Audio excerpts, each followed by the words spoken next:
চিংড়ি খাবেন না খালি ঘাস খাবেন?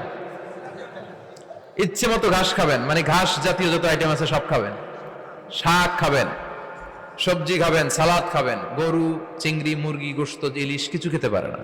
তাহলে রোগ বেশি, খাওয়ার মজা নাই, ঘরে সাংসারিক শান্তি নাই, খালি ব্যারাম আর ব্যারাম, ঠিক কিনা? কিন্তু সম্পদের পাহাড় ঘটেছে।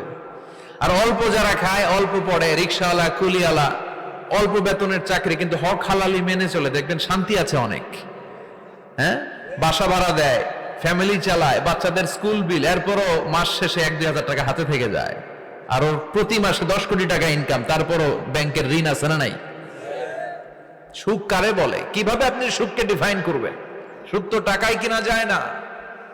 শান্তি টাকা দিয়ে হয় না, শান্তি দেওয়ার মালিক কে?